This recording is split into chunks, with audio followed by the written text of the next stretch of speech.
You ask Tiger to solve. This deals with linear equations with one unknown. The final result is x equals 20. Let's solve it step by step.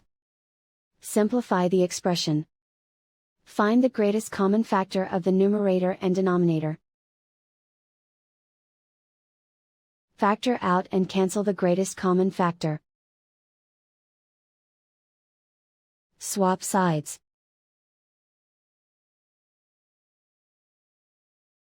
Isolate the x. Multiply both sides by 100. Group like terms. Multiply the coefficients. Simplify the fraction. Multiply the fractions. Find the greatest common factor of the numerator and denominator. Factor out and cancel the greatest common factor. And so the final result is x equals 20.